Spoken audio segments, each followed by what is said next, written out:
Now for my story, how I was nearly body harvested. Um, Through work stress, I was starting to feel unwell, and it started affecting my work. I was trying to concentrate on my work, forget about what's going on around me.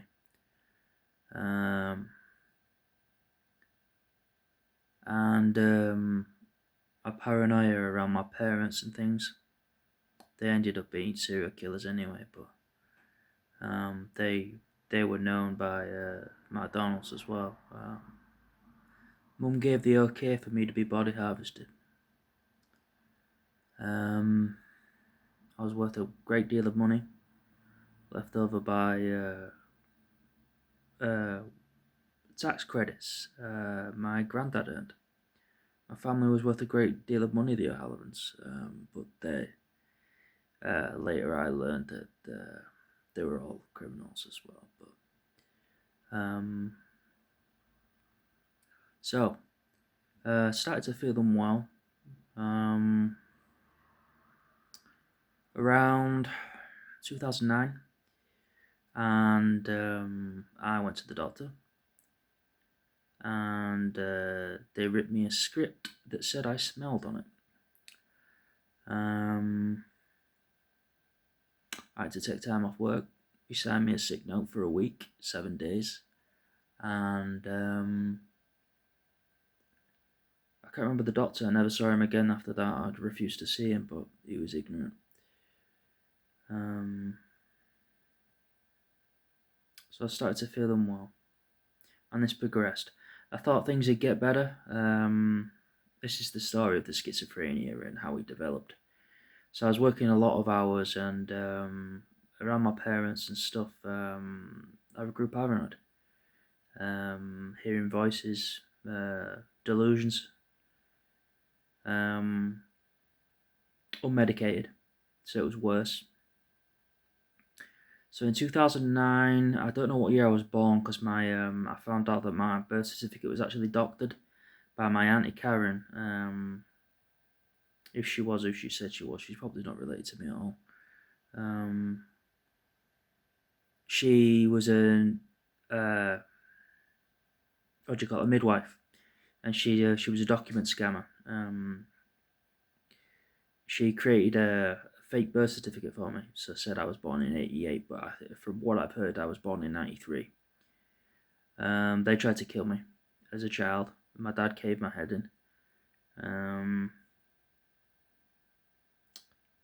Um, so, and then my dad was on drugs, so they put him in a mental hospital, in a psychiatric hospital in Leeds for 6 months. He got away with attempted murder. But anyway, back to McDonald's. Where were we? Oh yeah. So I was starting to feel unwell. So I was taking time off work, here, week there. I tried going back and really, really tried to push through it. I thought, nah, I'll quit drinking. So I quit drinking. Didn't help. I was voices, paranoia at work. Things became increasingly worse. And my so I bought my own place. I got a mortgage, which later I found out was bought with dirty money paid to the bank by my stepdad or my uncles, so-called uncles. They're criminals as well as gun runners. And my stepdad mortgaged the place, put it in my name, pretending to be me. He had a copy of my birth certificate, blah blah blah blah blah, all that stuff. He's got it all. Collected the keys. Thought things are going to be good, better. And then I couldn't afford it. And then my sick note came through where I think I got like a month off. I think it was something like that. And every 2 weeks at McDonald's on a Thursday, you get paid. So I was waiting for my mortgage payment. was due. I was like, oh, I get paid this Thursday. It'd be great. I'll take care of it. And they gave me £60. McDonald's gave me £60 to cover food, utilities, my mortgage. I had to give the place up. So I didn't give it up. I gave it to a friend to look after, and he lived there for a while. Name's Jermaine. Jermaine O'Neill. Nice guy. He was raising a young family. He just had a daughter and stuff. And I gave him a place to stay. I said, I'll go to my dad's for a while, and maybe things would get better. You know, still unmedicated. Went to Chester. Transferred to Chester. Oh wait, I'm missing the part where I demoted myself, and this was after I was attacked with a claw hammer by Rachel Curley. I was just doing my job, and my Tourette's had grown so bad that, and my paranoia and my voices, it was just a massive ball of mental pain, chest pains, nosebleeds. My body was falling apart really, really badly. And everyone was just taking the piss. They thought it was really funny, they thought it was a joke. So they started recording it and uploading it to YouTube and stuff like that. And you might be able to find some of that stuff online. Like, my name was Jack O'Halloran back then. I'm Jack Ramsey now, but anyway. So I was attacked with the claw hammer. I was thrown into the ice machine, into a fryer door, nearly killed. They thought I was dead. And then from what I heard, I was in a coma for 6 months. I woke up in my flat. I woke up in my flat in a work uniform, and it was clean, which I thought was very strange. And on the coffee table there were what to do after a stroke.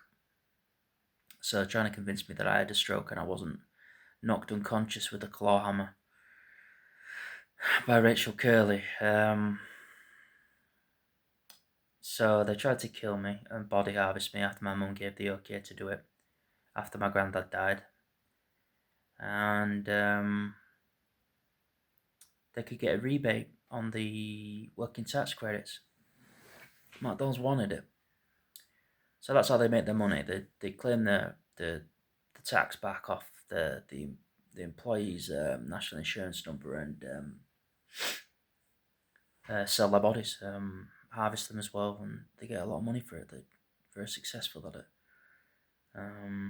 But anyway, so I thought after the claw hammer, my Tourette's had grown so bad because of the head injury, repeated head injuries over my life, and I went to Chester with my dad for a while. He ended up being a serial killer himself. And paedophile.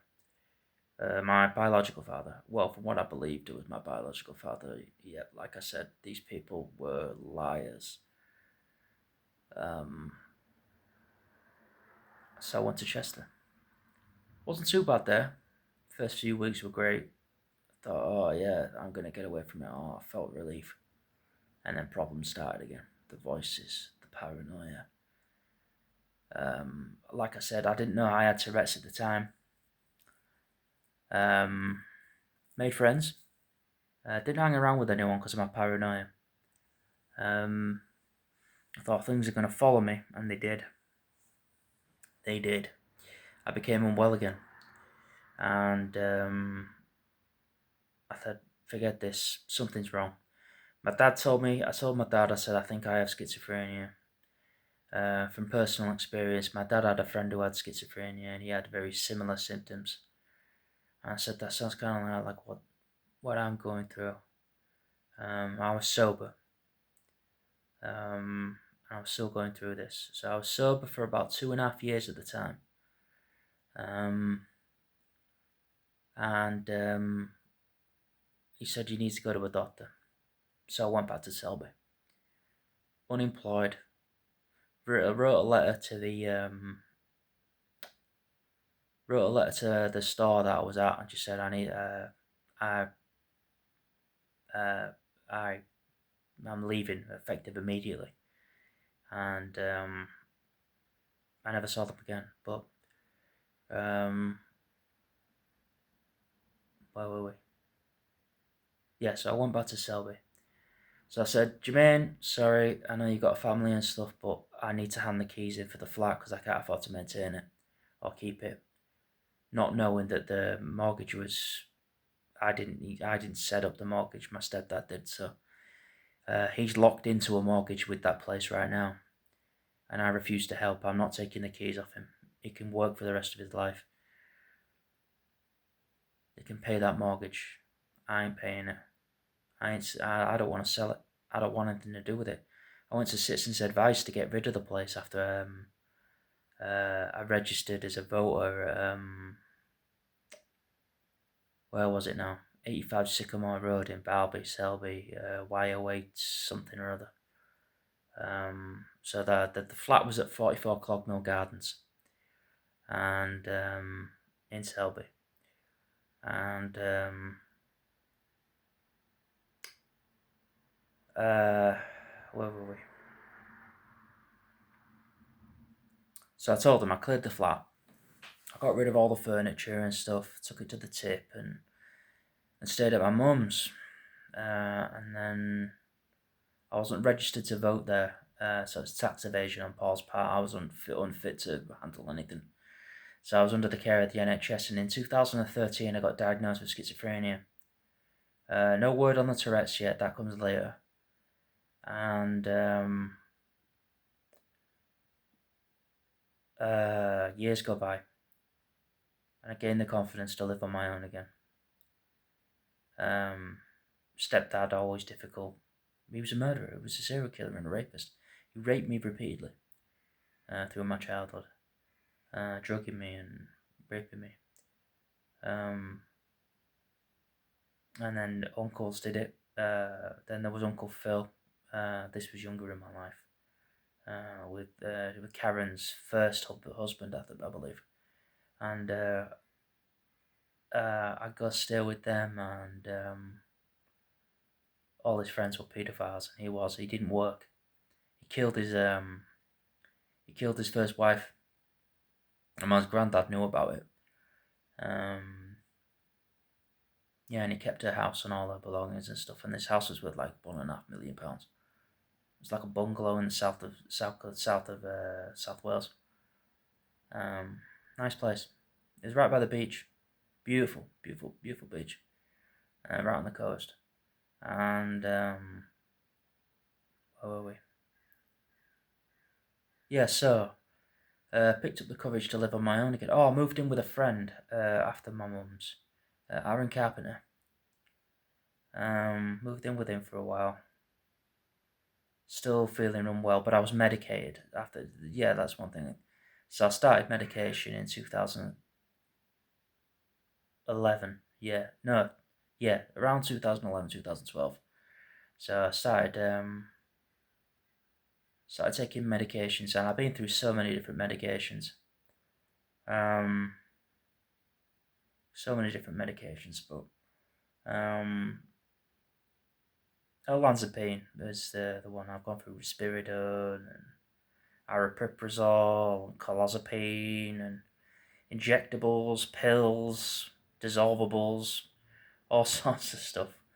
Gone through all the different medications, but olanzapine I landed on, and I think I'll stick with it. I'm happy with it. But anyway, so I lived on my own for a while.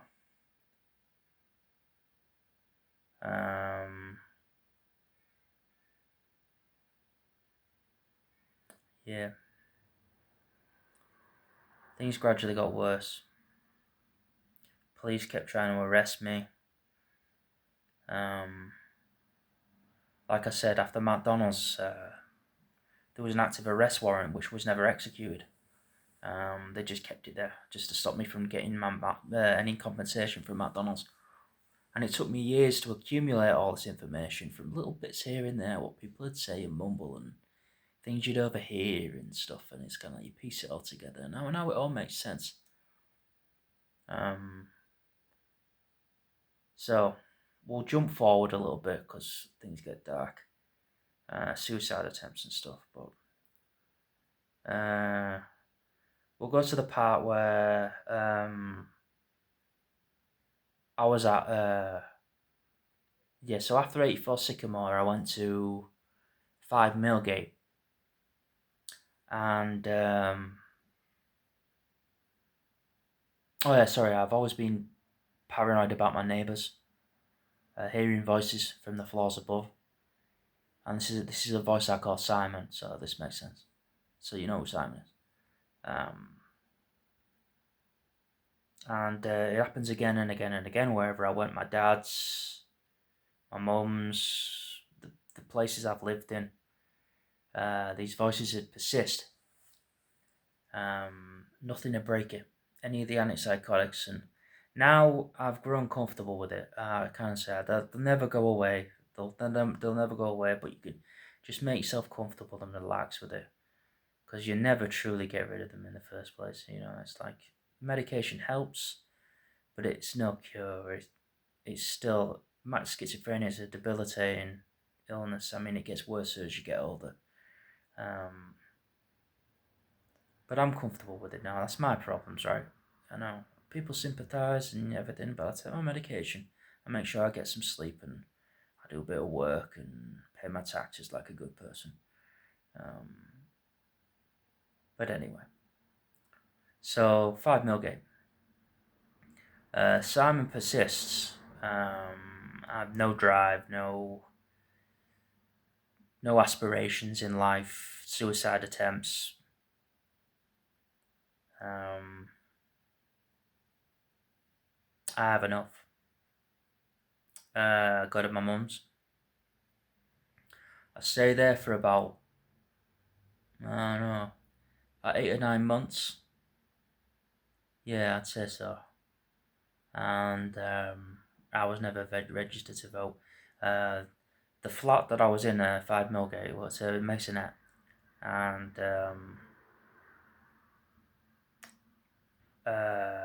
Paul wanted to keep me out of the place. It's one of the reasons why I was in with my mum's for so long anyway, because he was signing up for credit cards and loans and all sorts of stuff. He had control of the post that came through the letterbox. He was in complete control, and he always was a control freak. Signing up for credit in my name, using my national insurance number, all sorts of stuff. While I was unwell, so kept registering me dead. Him and my mum kept registering me dead for various reasons and telling people I died of rabies, or I was killed in prison, or he disappeared, or stuff like that. Anyway, so I'm at my mum's. Simon's there. And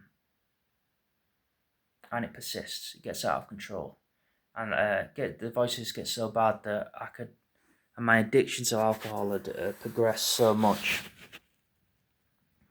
that I was drinking about 2 liters of vodka a day. I mean, I was known as a drunk, but that was to cope with the voices and the paranoia, and it didn't help that I was missing my medication. So this is the part where everybody goes on about. Psychiatric hospital. Okay, so I knew I needed help. I really, really badly needed help. And I thought, I've asked for go to hospital before from my care coordinator, Worsley Court, community mental health team. I asked to be put in a hospital to help me. And she said, I can't put you in hospital, they'll put you in Scarborough. I said, okay, so what's that mean then? She says, I don't want you to go because there's a lot of people that are really unwell. I was like, well, I'm unwell, but anyway, that's my opinion. So, I make up a story months later about consuming human flesh, about drowning a woman in a bathtub and all this stuff. I thought I was going to make up a wild story and get sent to a hospital. So I did that. I said that to my care coordinator. And then they sent me to Foss Park Hospital. My brother gave me a lift to Foss Park Hospital. And I make up a wild story. absolutely insane, like crazy. I was a month and a half with not taking my medication. I hadn't taken my medication for my schizophrenia in a month and a half. And I was watching things on serial killers and all sorts of stuff, shouting, banging on walls. I was really, really unwell, like sick, really sick. And I can't live like this. So I go to Foss Park and I tell them the story. And they put me in. Still can't remember the name of the hospital. I liked it there, it was good. I ended up in a hospital. I stayed a month and a half. Um, yeah, and then I hadn't recovered. I was hearing voices, uh, paranoia that somebody had a shotgun and was going to come in the room and shoot me in my bed. And I had, what are they called? Hallucinations. Um, that people were coming in the dead of night, breaking in, shooting the receptionist, and shooting the locks off all the doors, and shooting people in their beds, one by one, each room. And I just hid under the covers. I didn't go anywhere. I just stayed in my room. And then, what else? What else happened while I was there? Yes, I was steady on my medication. I was waiting for my, what's it called? Depot. So I was going on to depot because I couldn't keep it. We thought a more consistent dose of antipsychotic may help. It kind of did, but it wasn't sustainable. But anyway, so I went to, so that's one hospital. And then I went to Foss Park and they put me into tribunal. This is where you meet McElroy. So I'm at Foss Park Hospital, and I was better at the other hospital, but then I started to get unwell again, and I questioned them. The staff were all. I was under the delusion that the staff were all actors and I was on a show, and it was weird. So I called them out on it. And then they were asking me every time I'm on medication, "Are you feeling better? Are you feeling better?" I said, "No, I feel worse." They were placebos. McElroy wanted me on placebos to say, "Hey, you were on medication at all." And I could feel myself getting unwell, like really, really unwell. And then the shotgun thing started again. I started hearing gunfire. Yeah, started hearing gunfire everywhere. And I was asking people, "Did you hear gunfire?" And I'm like, "No, no, no." Like bangs with the doors closing and stuff, locks going on and stuff. And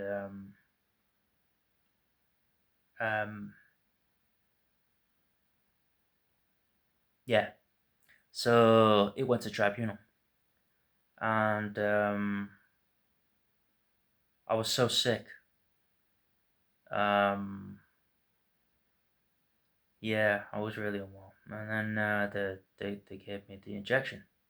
I gave my depot, and I wasn't 100%, but I felt stable. Um, yeah, and then later there was McElroy. Oh, there was a nice psychiatrist I met there.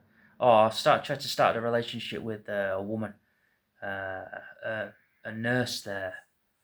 I can't remember her name now. She said she was pregnant from me, and then she said she lost it, and then my mum was devastated. I thought I'd married her and all these delusions and stuff. I was married to her, and I was just waiting to get out to get all this money that I owed from McDonald's and all this stuff, which didn't come because I had an active arrest warrant. That's why I was at tribunal. And McElroy was all working with Labour, but we covered all this anyway. We did, yeah. So I get out, and I stayed sober. I did, and that's when I started my social media career. Um, August of last year. Um, so was it August of last year, and I persisted. I stayed sober. I went to energy drinks, bit of nicotine, bit of caffeine, just substituting alcohol and other substances like solvents and stuff. Yeah, that's another thing. I was a solvent abuser, aerosols. I haven't touched a can. Well, I only aerosols. I can trust myself around aerosols now, because I went through a bad spot where if there's aerosols around me, I just inhale them, and like fly spray and all sorts of awful stuff, which doesn't help your head when you have Tourette's and stuff. But yeah. So where were we? Um,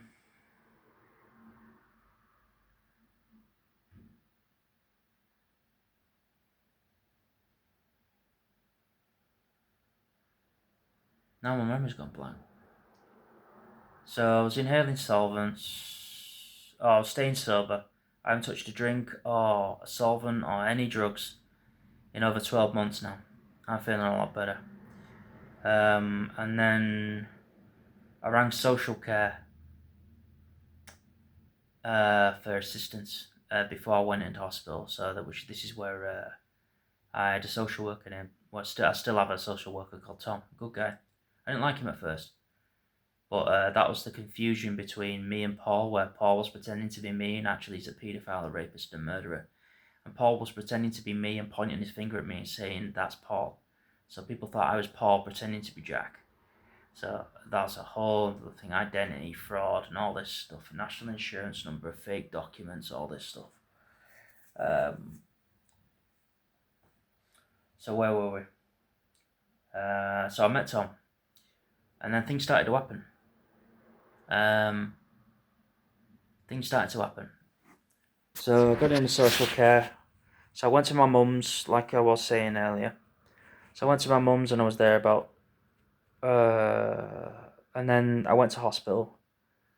And then I get out, I start my social media career. Sold all my games consoles, sold all that stuff, and I got a Mac and I was working every day. I mean, like if you look at my past streams, I was working on tablets to begin with, one Apple tablet and one Android, and you can't stream from an Apple device unless with a desktop you can, but not with the the iPad or the iPhone. Well, you can't on X anyway, but that's my platform I chose was X. I thought Facebook's just drama. I'm not interested in any of that. And then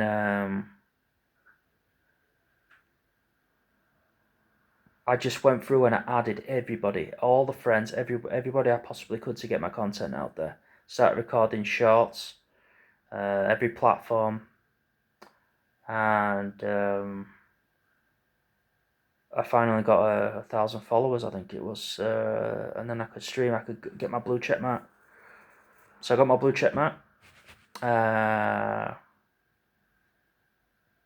my blue check mark, and I was gradually working everything out, like how's everything work, blah blah blah blah blah. You know what I mean? And I started taking everyone down. I started to sink the ship with everyone on it. I had the life raft though. So I took everyone down. One by one they all fall, and I just bring up all the stuff I've learned, everyone that's tried to screw me over and all this stuff, and they're all evil people. I mean, like the scumbags that I've had to deal with in my life. So, um, so I sunk the ship, everyone on it, to where I am now today. Now I talk to world leaders, and Elon Musk helped me along the way. I'd bring to light. I'd always add Elon to my messages when I try and catch murderers, rapists, and paedophiles. Just get one by one, just adding them, just tagging everybody, and just adding as many people to the conversation as I could. The local police, the mayor, job centre. I called action fraud on the job centre. Um,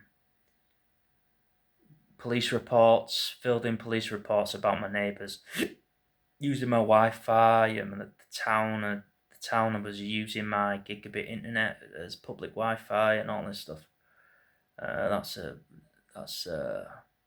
So Vodafone, if you're coming after me for 5 mil gig broadband, you're pissing in the wind, because I ain't paying you a penny. I was ripped off. Somebody changed the the postcode, so it's fraud. You still delivered to the router, but it's not my details. I changed my name now. Anyway, I'm in a different place. So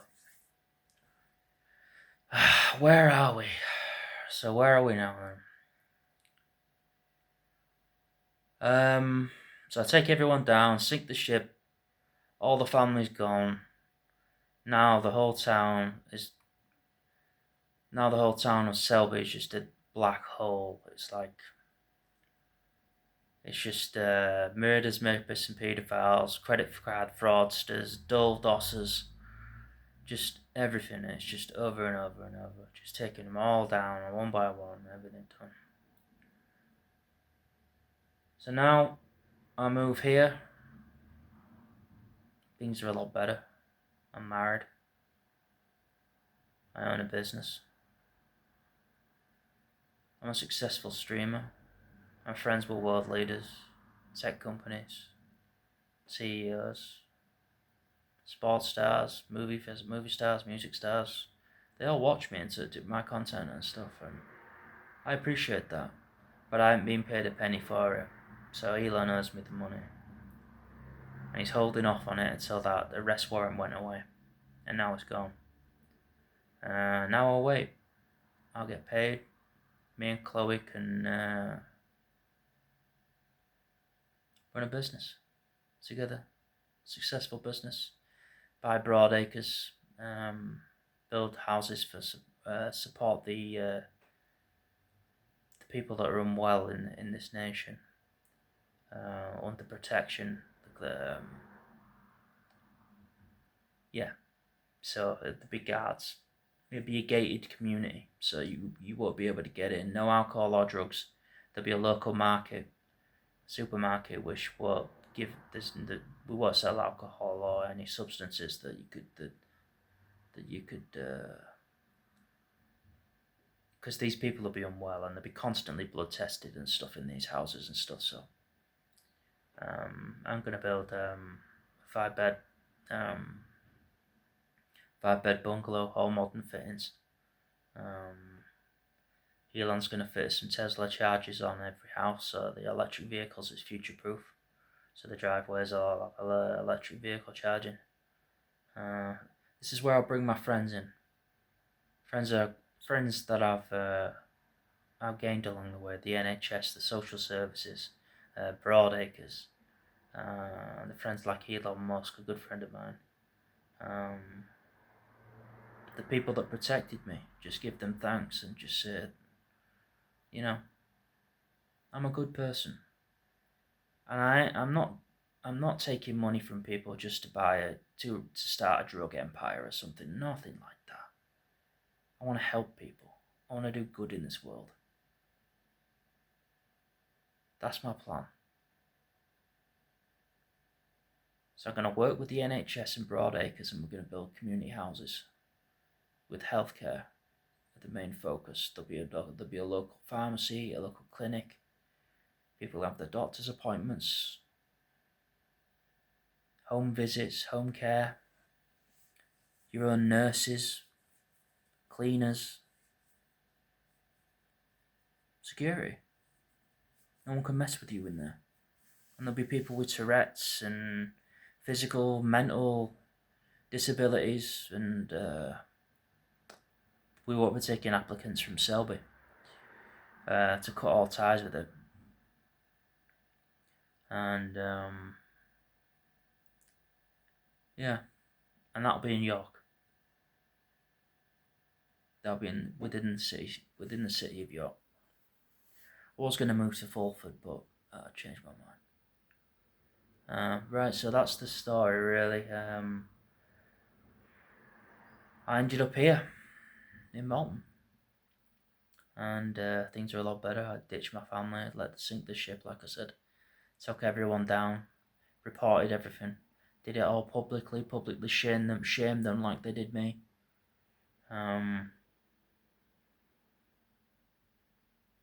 I don't need my family. Chloe's all I need. I got Broadacres. I got my doctors and nurses. They're my friends too. Yeah. So I'm sorry if it was a bit long. It's been 35 minutes. But that's the story from McDonald's to now.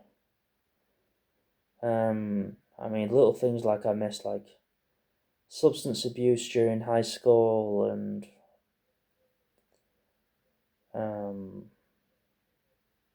like I said, I was raped repeatedly, so it was just I was using substances. I wasn't clean, I wasn't washing, so I just felt so ashamed. I felt disgusting of being a rape victim, and I really didn't take care of myself very well, which is understandable, but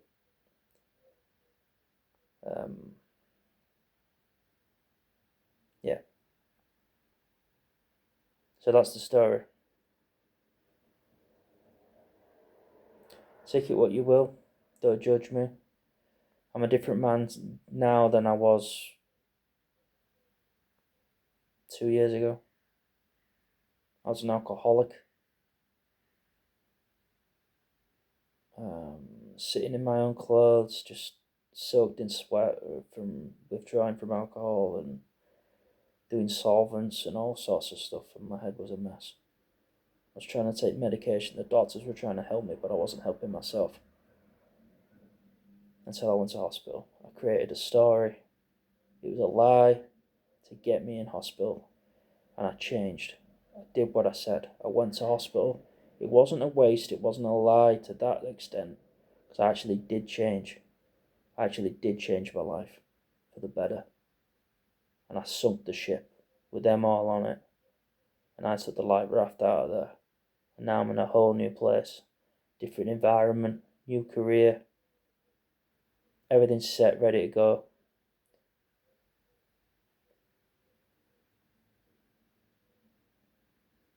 Cocked, locked, and ready to rock. So we don't know. That's pretty much my story. And it continues, and I'll just keep carrying on creating content as through the days. If this isn't a delusion, and I really am worth all this money, I'll do good with it. But if I'm not worth anything, and this is all just one giant paranoid delusion, I'll make content anyway. But if things do go the way they is, I'll be documenting all of it. So the work, me and Chloe will go down, and we'll see these places being built, and I'll show you my business ventures and stuff, and underwear hauls. That's a new one. That was just to make guys uncomfortable, obviously. It's funny. It's funny. Yeah. Well, thanks for watching anyway. So we're at 40 minutes. That's my story. Selby, going raw.